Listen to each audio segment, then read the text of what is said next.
Actually, yes, it's a little weird having a squatter in your living room. I am not. She was once told, in so many words, that stories about women simply didn't sell. Studios passed on the projects she wanted to make. Executives called them niche. And for years, one of the most talented actresses of her generation sat and watched thinner, safer roles land on her desk while more interesting scripts went to men.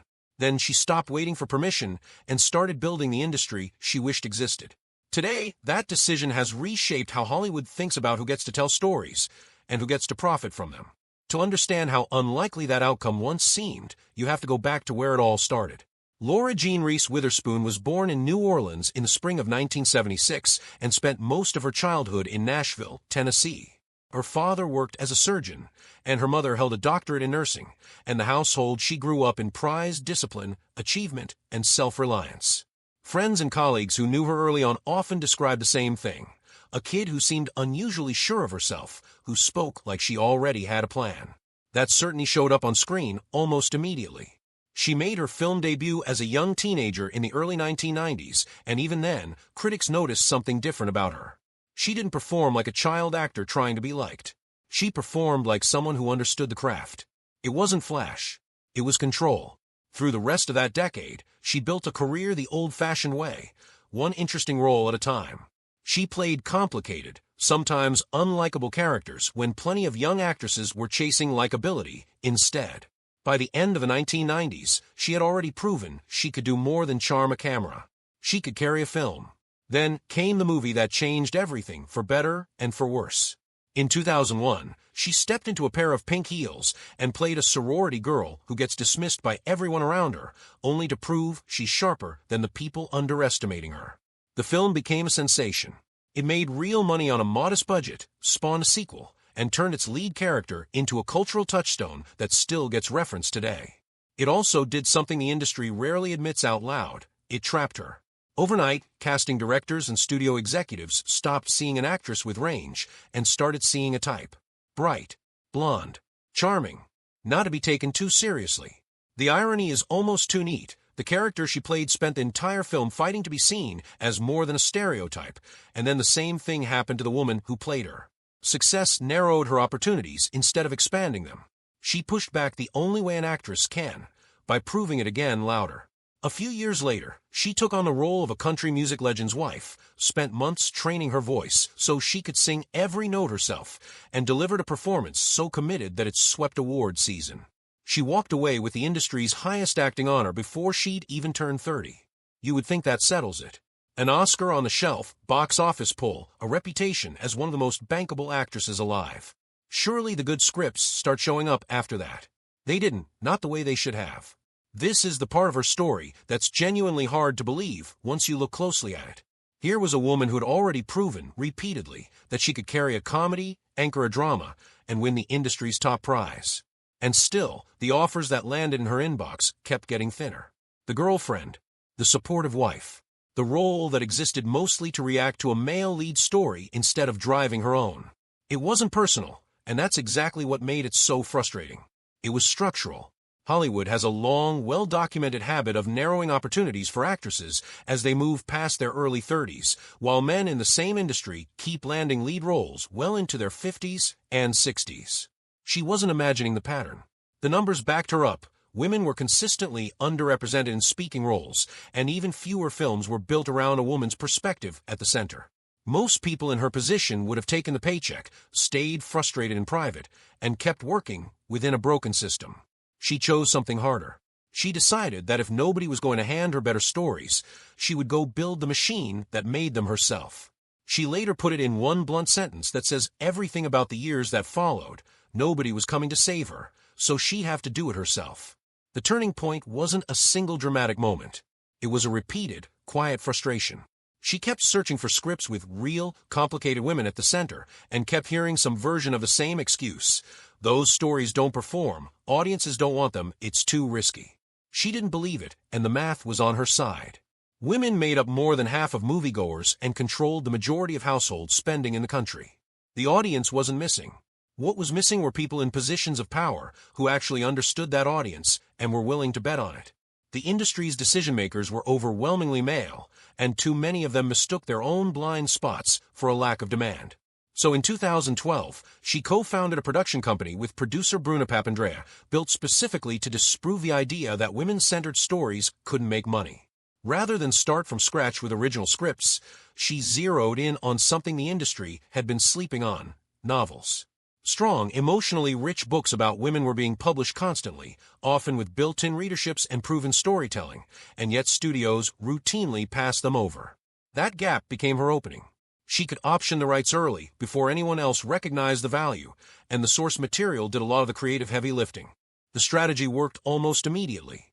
She produced a psychological thriller adapted from a best-selling novel that became both a critical hit and a major box office success.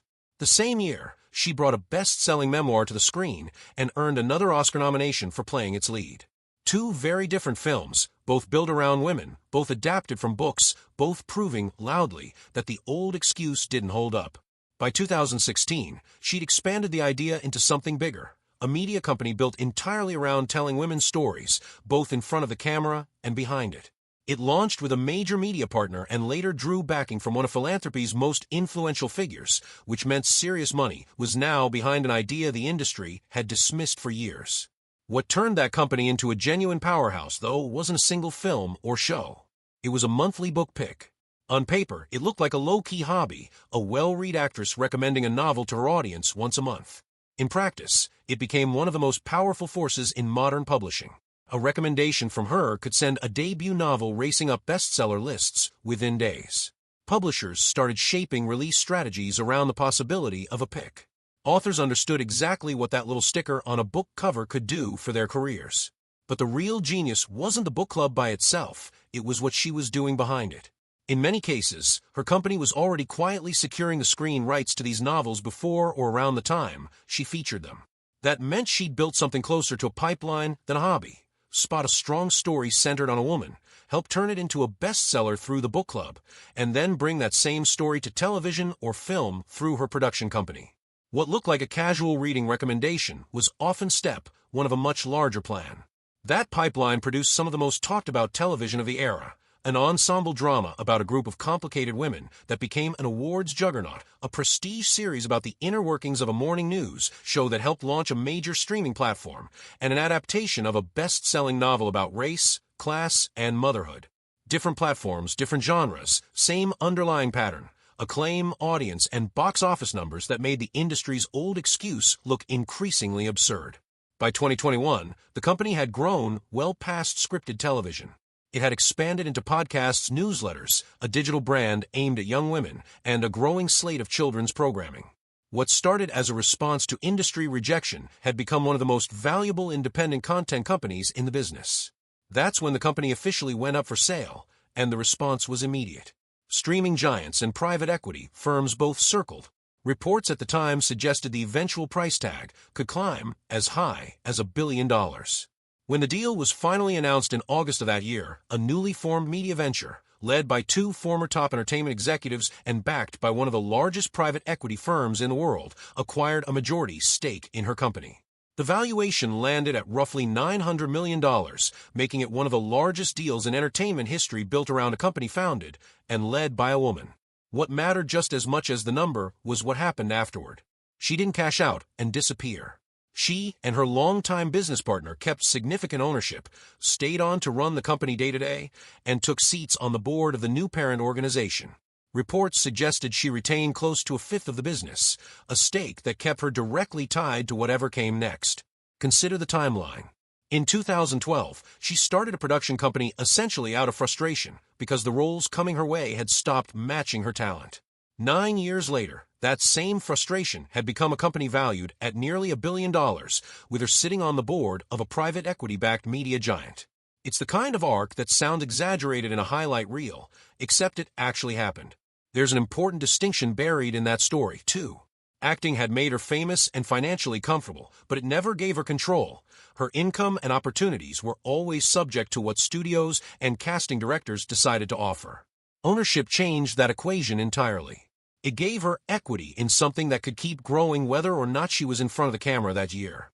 She said in interviews since the sale that the size of the number mattered less to her than the proof it offered, that other women watching could look at what she'd built and believe the same thing was possible for them. The production business is the headline, but it's far from the only chapter.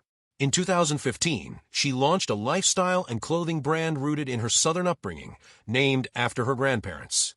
It would have been easy to treat her accent and background as a limitation for years the industry basically had, but instead she built an entire retail brand around it, turning what once got her typecast into something she owned outright and monetized on her own terms. That same instinct shows up again in how she's positioned herself publicly in recent years. She's increasingly spoken less like a celebrity promoting a project and more like someone thinking about structural change. In 2026, she began publicly urging women to get comfortable with artificial intelligence, pointing to data suggesting women's jobs face outsized exposure to automation and framing AI literacy as an economic necessity rather than a tech trend. She shared that when she informally polled members of her own book club about their AI usage, only a handful said they used it regularly, and fewer still felt confident doing so. Her message was consistent with everything else she's built. Don't wait for the future to be decided without you in the room. Naturally, a sale that size invited a wave of headlines guessing at her total net worth. Some of those numbers were reported with more confidence than the facts really support. What's well documented is the $900 million valuation of the 2021 sale. What's far less certain is any single, precise figure for her overall personal fortune today, since it depends on the shifting value of her retained stake and the performance of her other ventures, figures that financial outlets themselves have acknowledged move over time. But fixating on the exact number misses the more interesting story. The real transformation isn't a figure on a balance sheet, it's a change in category. She stopped being an actress waiting on studios, producers, and casting directors to decide her next move, and became an owner. Someone with equity, boardroom influence, and a direct stake in intellectual property. Whether the final figure lands closer to $400 million or $600 million or something else entirely, the larger point holds. She went from being hired by the industry to being someone the industry has to negotiate with. Her personal life unfolded very publicly alongside all of this. She married young, in the late 1990s, and had 2 children before that marriage ended after several years, playing out during an era when tabloid culture was especially relentless. She married again roughly a decade later, had a 3rd child, and that second marriage ended after more than a decade together, announced through a joint statement that emphasized mutual respect over conflict. By that point, even a private matter like a divorce got treated partly as a business story, simply because her life now involved major assets and a company with real enterprise value attached to her name. She's also been unusually candid about mental health, discussing depression she experienced as a teenager and postpartum depression following her pregnancies, subjects that don't fit neatly into the cheerful, effortless image that surrounded her during her Legally Blonde era fame. That honesty seems intentional. She's talked about wanting younger women to see that struggle and recovery can coexist, especially in an industry built on curated, filtered images. More recently, as she's turned 50 and watched her older children leave home, she's talked about that stage of life not as decline, but as another beginning, reframing an age the industry has historically treated as a liability into something closer to earned authority. Perhaps the most fitting detail in this entire story arrived in 2026, when a streaming platform released a prequel series following a teenage version of the character that first made her famous, with a new young actress in the role. She was involved as a producer, backed by the very production infrastructure she spent over a decade building. There's real symmetry in that. The character who once threatened to box her in for good is now intellectual property she helps shape and control.